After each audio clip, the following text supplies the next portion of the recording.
Les preuves rationnelles de l'existence de Dieu, première partie.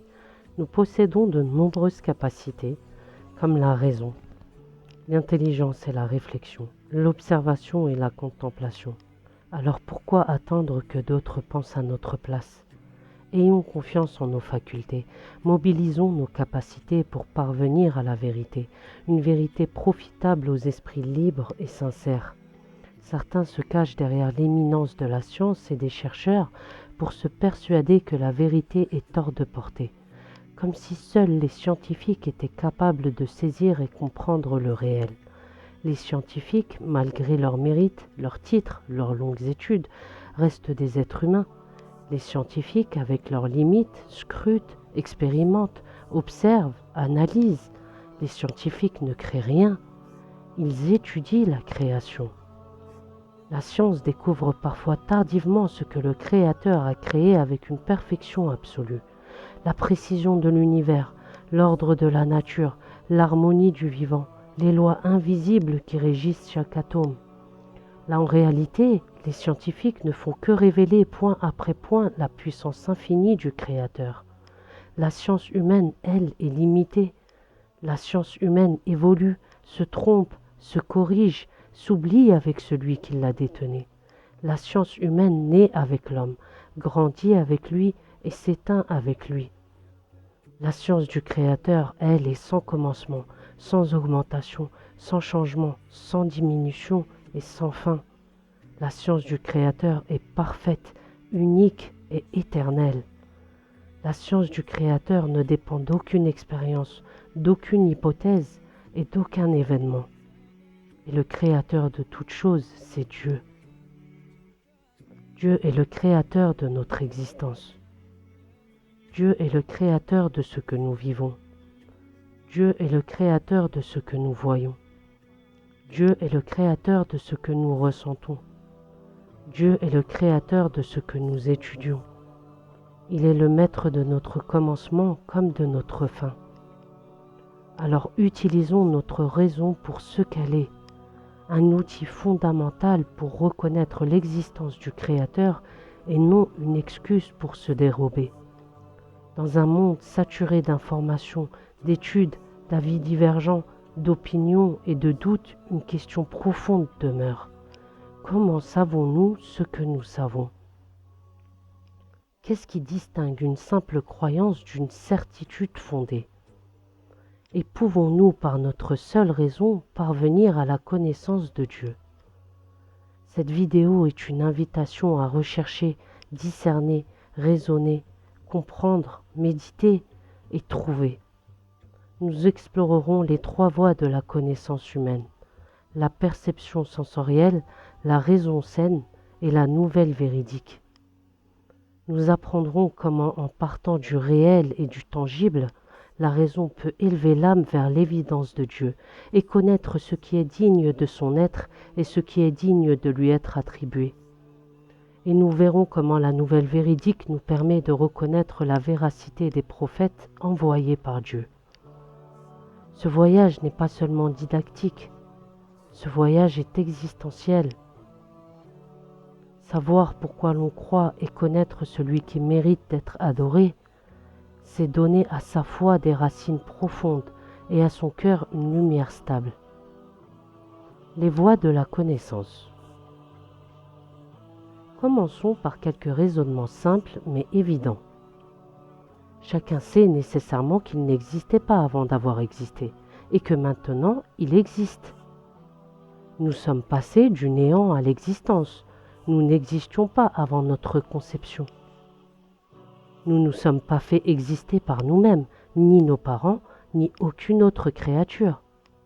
L'incapacité des créatures à créer pareille création est connue d'évidence. Nous avons donc été créés.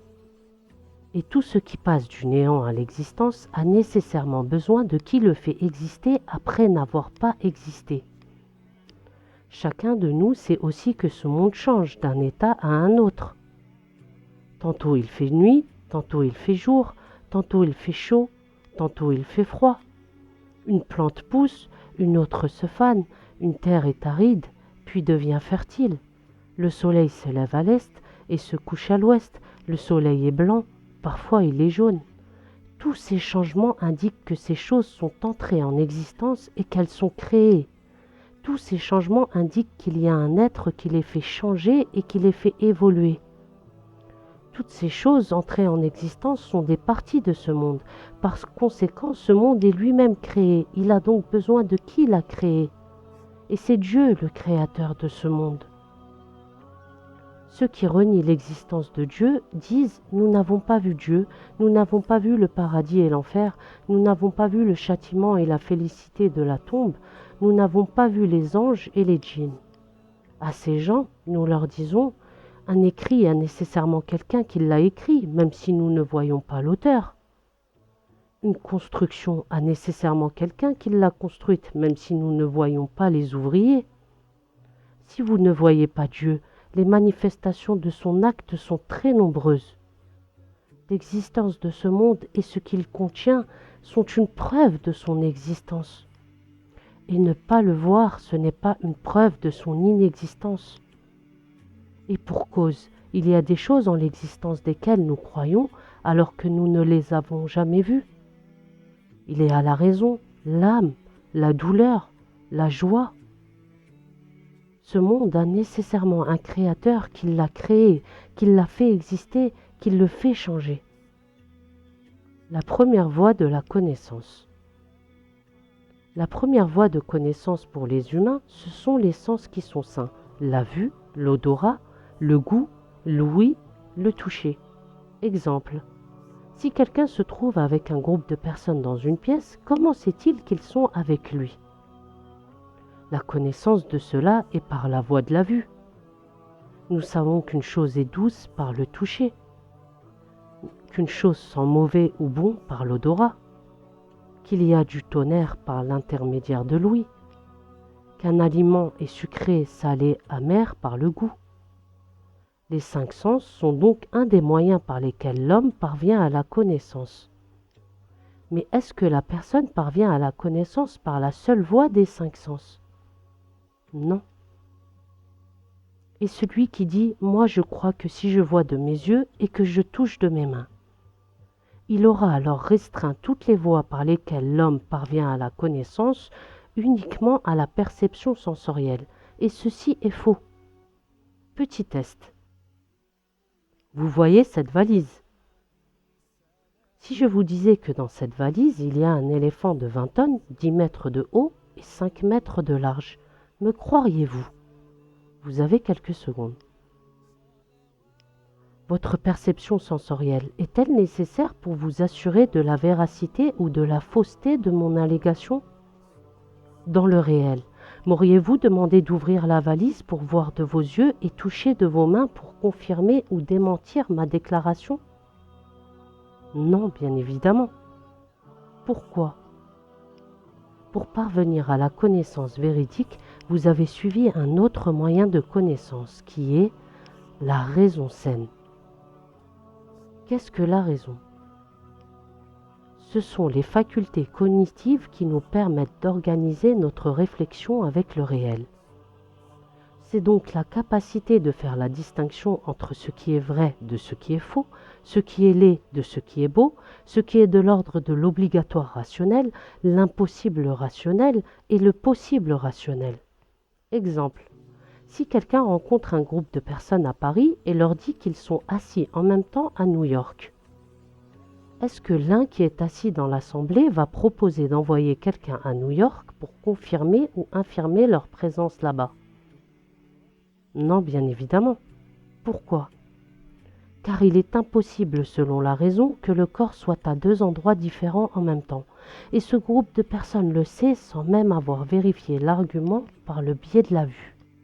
Celui qui prétend suivre la science, qui dit être rationnel, cartésien, scientifique, et qui dit ne croire qu'en ce qu'il voit de ses yeux et qu'il touche de ses mains. Il ne va pas avoir recours à l'utilisation de la perception sensorielle dans ce cas de figure. Il parvient à cette connaissance par l'intermédiaire de la raison. Et ceci est une preuve claire et évidente. La raison saine est un second moyen de connaissance pour les humains. Expliquons maintenant le jugement rationnel et ses trois catégories. Un jugement, c'est relier deux idées pour affirmer ou nier quelque chose à propos d'une chose. C'est une opération de l'esprit pour unir ou séparer deux idées. C'est confirmer une qualité ou une idée pour une chose pour devenir une affirmation et nier une qualité ou une idée pour une chose pour devenir une négation. Exemple. Affirmation, le monde a un début, on confirme le début pour ce monde. Le feu est chaud, on confirme la chaleur pour le feu. Négation, le monde n'est pas éternel, on nie l'éternité pour le monde. L'eau n'est pas sèche, on nie la sécheresse pour l'eau. Les jugements rationnels sont au nombre de 3. Le premier, ce qui est obligatoire selon la raison, c'est ce dont la raison ne conçoit pas son inexistence. Le second, l'impossible selon la raison, c'est ce dont la raison ne conçoit pas son existence. Le troisième, le possible selon la raison, c'est ce dont la raison conçoit tantôt son existence et tantôt son inexistence. Développons maintenant ces 3 jugements. L'obligatoire rationnel. Ce qui est obligatoire selon la raison, c'est ce dont la raison ne conçoit que son existence. C'est ce dont la raison ne conçoit pas son inexistence. Autrement dit, c'est ce que la raison confirme toujours. C'est ce que la raison ne peut jamais nier ou rejeter. Exemple, un corps est limité, il occupe un endroit. Une partie est plus petite que le tout. Dieu est le seul dont l'existence est obligatoire selon la raison. Son existence est nécessaire pour l'existence de la création. Dieu est le seul être éternel. Il n'est pas entré en existence et il ne s'anéantit pas. Il n'a pas de début à son existence et il n'a pas de fin à son existence. Il ne change pas et ne dépend de rien. Ce sont des vérités que la raison saine ne peut pas nier. L'impossible rationnel. Ce qui est impossible selon la raison, c'est ce dont la raison ne conçoit que son inexistence. C'est ce dont la raison ne conçoit pas son existence. Autrement dit, c'est ce que la raison ne peut jamais confirmer. C'est ce que la raison rejette forcément. C'est inexistant. Exemple, 2 choses opposées en même temps. Être en mouvement et immobile à la fois, ou être vivant et mort en même temps. Ceci est impossible rationnellement. La raison le rejette. Le possible rationnel. Le possible selon la raison, c'est ce qui admet parfois la confirmation et parfois la négation. Elle peut exister comme elle peut ne pas exister. Autrement dit, c'est quelque chose que la raison comprend dans les 2 cas. La raison conçoit son existence et son inexistence. Exemple, un corps peut être en mouvement. Un corps peut aussi être immobile. Un corps peut avoir n'importe quelle forme, couleur, taille. Ce qui est de l'ordre du possible rationnel, ce sont les créatures. Pourquoi ? Car elles n'existent pas par elles-mêmes. Elles peuvent exister après le néant et elles peuvent disparaître après l'existence. Et si elles existent, il faut qui les a spécifiées par le fait d'exister plutôt que de ne pas exister, par un temps plutôt qu'un autre, et par certaines caractéristiques plutôt que d'autres. Et c'est Dieu qui les spécifie par l'existence plutôt que l'inexistence, qui les spécifie par une époque plutôt qu'une autre, et qui les spécifie par certaines caractéristiques plutôt que d'autres. Certaines personnes posent des questions pour semer le doute sur l'existence ou la puissance de Dieu. Des personnes demandent, est-ce que Dieu peut créer un être semblable à lui ? Est-ce que Dieu peut créer un rocher qu'il ne peut pas soulever ? Est-ce que Dieu peut se donner un fils ? Est-ce que Dieu peut se donner un corps ou habiter un lieu ? Est-ce que Dieu peut se faire mourir ou disparaître ? Par ces questions, elles auront considéré l'obligatoire rationnel comme étant possible rationnellement et l'impossible rationnel comme étant possible. Or, cela revient à inverser et modifier des réalités. Pourquoi ? La notion de puissance n'a de sens que lorsqu'il s'agit de choses existantes, c'est-à-dire possibles selon la raison. Expliquons les termes puissance et pouvoir s'agissant de Dieu. Quand on dit que Dieu peut, on parle de sa puissance qui est sa capacité à faire exister et à anéantir. Par sa puissance, Dieu fait exister ce dont la raison admet l'existence après le néant, et il anéantit ce dont la raison admet l'anéantissement après l'existence. L'obligatoire rationnel, lui, n'admet que l'existence par définition. Ce qui est de l'ordre de l'obligatoire ne peut pas être inexistant. Ce qui est obligatoire selon la raison n'entre pas en existence, ne s'anéantit pas, ne disparaît pas, ne change pas, car son existence est nécessaire. Par ces questions, ces personnes demandent si Dieu pouvait agir sur l'obligatoire rationnel, qui n'admet que l'existence et n'admet pas l'inexistence par définition, pour le faire changer afin de devenir possible selon la raison, pour admettre l'entrée en existence et l'anéantissement. C'est comme si elle demandait si Dieu pouvait faire qu'un être humain n'ait pas de corps et n'occupe pas d'espace tout en existant. Il est donc impossible et absurde de dire Dieu peut-il agir sur l'obligatoire en cessant d'exister ou en changeant un de ses attributs dont l'existence est obligatoire et l'inexistence est impossible selon la raison. Pour mieux comprendre, l'existence d'un être humain est de l'ordre du possible rationnel. Il est possible qu'il existe, tout comme il est possible qu'il n'existe pas, tout comme ses caractéristiques et ses actes. Mais il est obligatoire selon la raison qu'un être humain soit un corps limité et qu'il occupe un endroit lorsqu'il existe. L'impossible rationnel, lui, n'admet que l'inexistence par définition. Ce qui est de l'ordre de l'impossible selon la raison n'existe pas. C'est comme si ces personnes demandaient si Dieu pouvait agir sur l'impossible rationnel qui n'existe pas, pour le faire devenir possible rationnellement, afin d'admettre l'entrée en existence et l'anéantissement. Pour mieux comprendre, c'est comme si elles demandaient si Dieu pouvait faire qu'un être humain soit vivant et mort en même temps. Il est donc impossible et absurde de demander Dieu peut-il avoir un semblable, un enfant, un corps et des organes, mourir ou changer. L'existence de cela s'agissant de Dieu est impossible selon la raison, et l'inexistence de cela est obligatoire. À ces questions qui n'ont aucun sens, il ne faut répondre ni par oui, ni par non.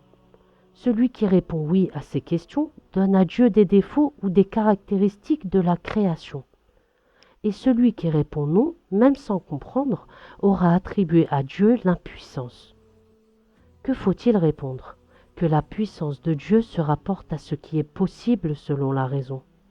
Ou la puissance de Dieu ne s'applique pas à ce qui est impossible selon la raison, et elle ne s'applique pas à ce qui est obligatoire selon la raison. L'être de Dieu n'est pas créé, il n'est pas une créature. L'être de Dieu n'admet que l'existence et n'admet absolument pas l'inexistence.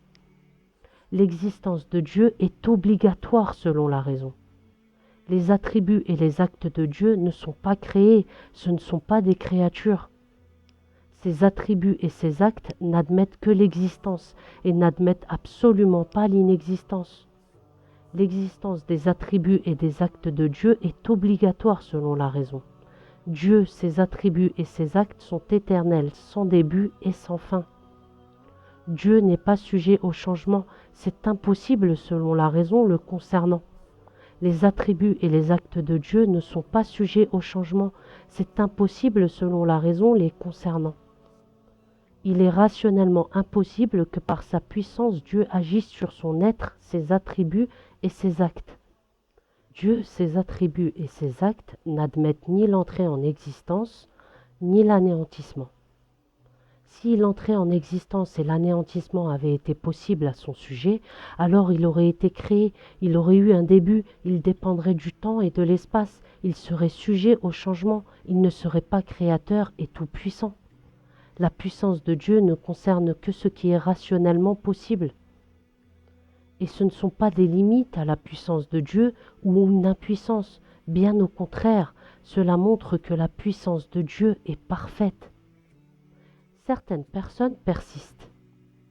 Elles disent, si la puissance de Dieu ne s'applique pas à ce qui est obligatoire ni à ce qui est impossible selon la raison, alors il serait limité, donc impuissant. Question. Peut-on être vivant et mort en même temps? Peut-on créer un cercle carré? Non, c'est impossible rationnellement. Explication. Dire d'un être qu'il est impuissant, cela implique qu'il aurait voulu accomplir une chose possible, mais qu'il n'en a pas été capable.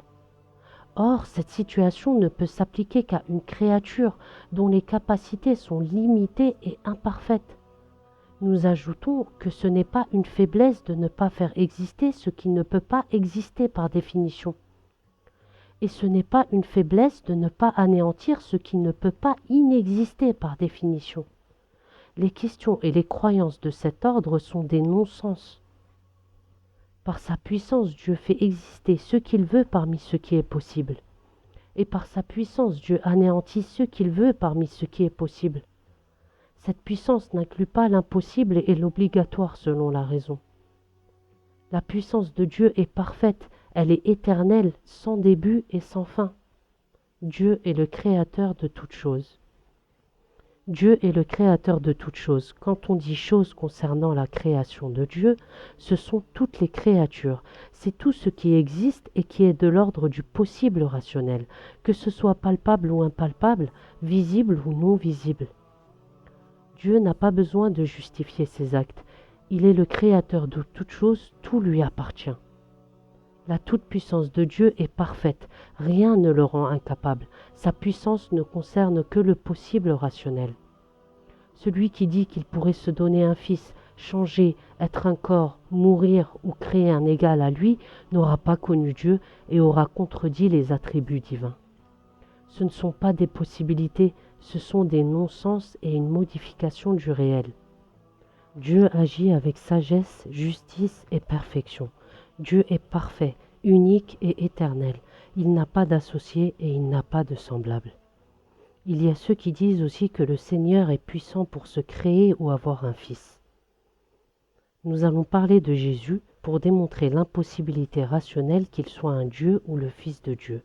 Mais avant cela, arrêtons-nous pour expliquer le principe du changement qui est la plus grande preuve de l'entrée en existence. Le changement implique l'entrée en existence. Et c'est une obligation rationnelle. Celui qui change a un début à son existence. Ce qui change a nécessairement besoin de qui le fait entrer en existence. Et celui qui a besoin est incapable. Et celui qui est incapable est faible. Et celui qui est faible n'a pas pour attribut la puissance. Celui-là n'a donc pas pour attribut la divinité. Il n'est pas Dieu. Ce qui est concerné par le changement, l'évolution, la modification est sujet au temps. Celui qui change n'est pas éternel car il a eu un début. Il est entré en existence. Le temps, qu'est-ce que c'est? Le temps, c'est une succession de moments. C'est ce qui s'écoule entre deux événements. Une chose qui change, qui passe d'un état A à un état B, est sujette au temps. Prenons une chose qui passe d'un état A à un état B. Du point de vue de sa réalité, l'état A ne prévaut pas sur l'état B, et l'état B ne prévaut pas sur l'état A. Par conséquent, cette même chose qui passe d'un état A à un état B a besoin de qui fait prévaloir un des deux états sur l'autre. Prenons l'exemple d'une porte pour bien comprendre. Question. Du point de vue de sa réalité, une porte implique-t-elle d'être fermée? La réponse est non. Pourquoi? Car elle peut être ouverte. Deuxième question. Du point de vue de sa réalité, une porte implique-t-elle d'être ouverte? La réponse est non également. Pourquoi? Car elle peut être fermée. Aucun de ces deux états fermés-ouverts ne prévaut sur l'autre pour définir sa réalité.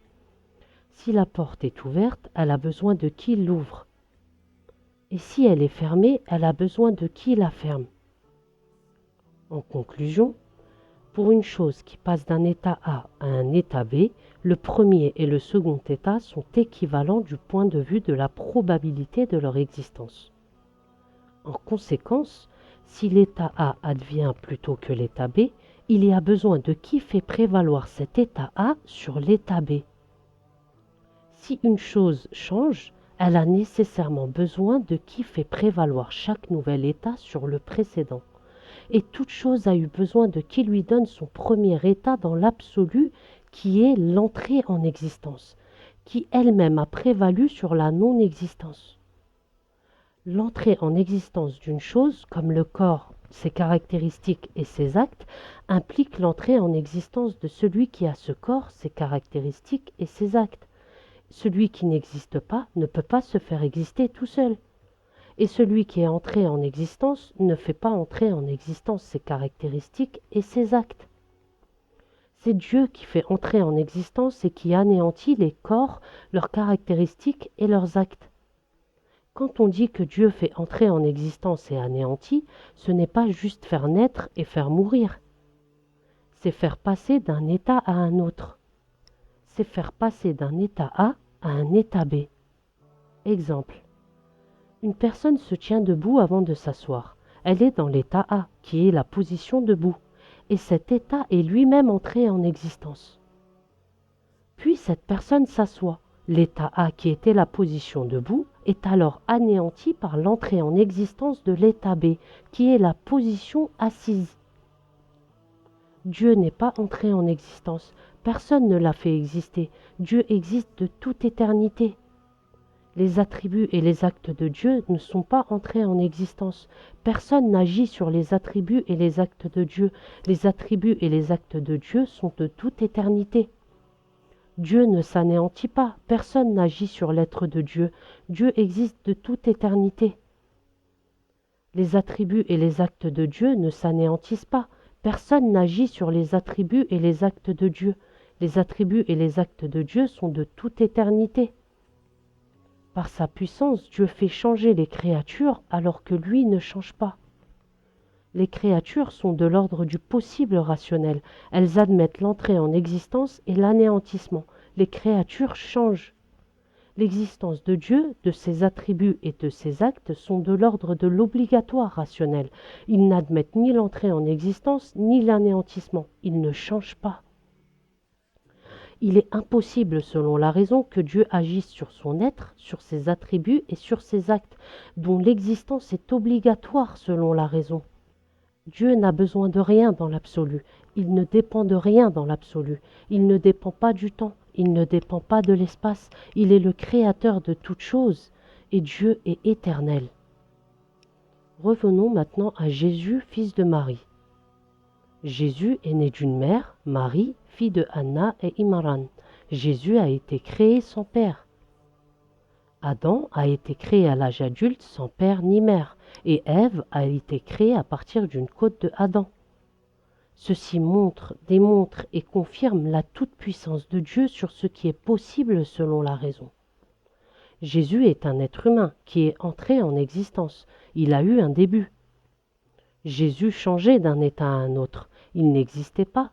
Il est né, il a grandi, il mangeait, il dormait, il respirait, il priait. Jésus, son corps, ses caractéristiques et ses actes dépendent du temps et de l'espace. La vie de Jésus implique les caractéristiques suivantes. Son entrée en existence est le changement. Il n'est donc pas éternel. Son besoin. Jésus a eu besoin de qui le fait entrer en existence et de qui le fait changer. Jésus n'a pas la puissance absolue. Sa force et son courage sont entrés en existence avec lui. La prière et l'invocation. Jésus adressait ses demandes à Dieu. Jésus sait que ce n'est pas lui qui crée et qui exauce ses propres invocations. Il prie celui qui l'a créé, il invoque celui qui exauce l'invocation, il se prosterne pour celui qu'il adore. La limitation dans le temps et dans l'espace. Celui qui est limité par le temps et l'espace a besoin de qui lui donne ses limites. Jésus était limité par le temps et par l'espace. Les miracles. Jésus n'est pas le seul à avoir eu des miracles. Tous les prophètes ont eu des miracles. Le miracle, qu'est-ce que c'est? C'est quelque chose de surnaturel qui vient aux mains de celui qui s'annonce prophète, qui confirme qu'il est véridique, qui ne peut pas être opposé par quelque chose de semblable et qui peut constituer un défi. Dieu crée le miracle pour les prophètes, qui est une manifestation de leur véracité, qui vient confirmer leur statut de prophète et d'envoyé de Dieu. C'est comme si Dieu dit « Mes envoyés sont véridiques en tout ce qu'ils disent, en tout ce que je leur révèle, suivez-les. » La notion de filiation implique que des contradictions avec les attributs divins. La filiation implique le besoin. Avoir un enfant est un besoin pour les créatures, pour se perpétuer, transmettre, aimer. Or, Dieu n'a besoin de rien. La filiation implique la ressemblance.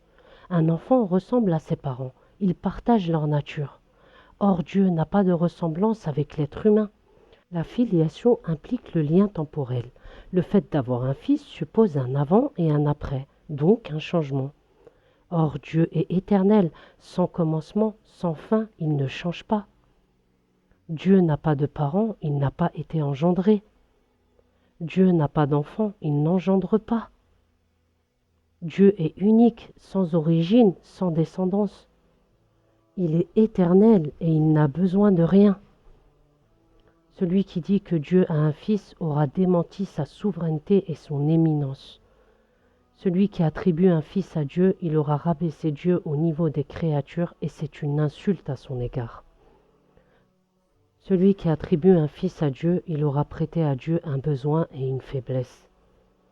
Celui qui attribue un fils à Dieu, il lui aura attribué un associé, un égal, un semblable, ce qui est contraire à son unicité absolue et au monothéisme. Jésus n'est pas Dieu ni son fils. Jésus est une créature. Son existence concerne le possible rationnel. Nous pouvons concevoir son existence tout comme son inexistence. La vie et les changements de Jésus, fils de Marie, signifient qu'il a eu besoin d'un créateur, qu'il l'a spécifié par le fait d'exister au lieu de ne pas exister, d'exister à une époque plutôt qu'à une autre, d'avoir des caractéristiques plutôt que d'autres et d'avoir une existence et un statut particulier par rapport aux autres humains. Celui qui dit que Jésus est le Fils de Dieu, il contredit la réalité et la vérité, la raison saine et la foi, le beau et le juste.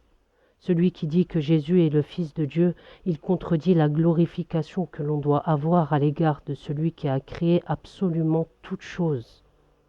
Celui qui dit que Jésus est le Fils de Dieu, il contredit les attributs parfaits, uniques et éternels de Dieu.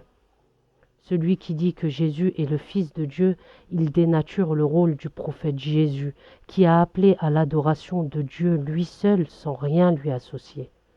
Il n'est de Dieu que Dieu, et Jésus est son prophète. Dieu ne nous a pas créés absurdément, Dieu nous ordonne de l'adorer, et il est le seul qui mérite d'être adoré. L'islam est la seule religion conforme à la raison saine. L'islam enseigne la vérité sur Dieu. L'islam dit que Dieu est le seul créateur qui fait surgir toute chose du néant à l'existence et qu'il n'a aucune ressemblance avec les créatures. D'autres religions disent que Dieu est un corps, qu'il est trois, qu'il habite le ciel, que c'est une statue, une vache, un être humain. Or, tout ceci contredit la raison saine.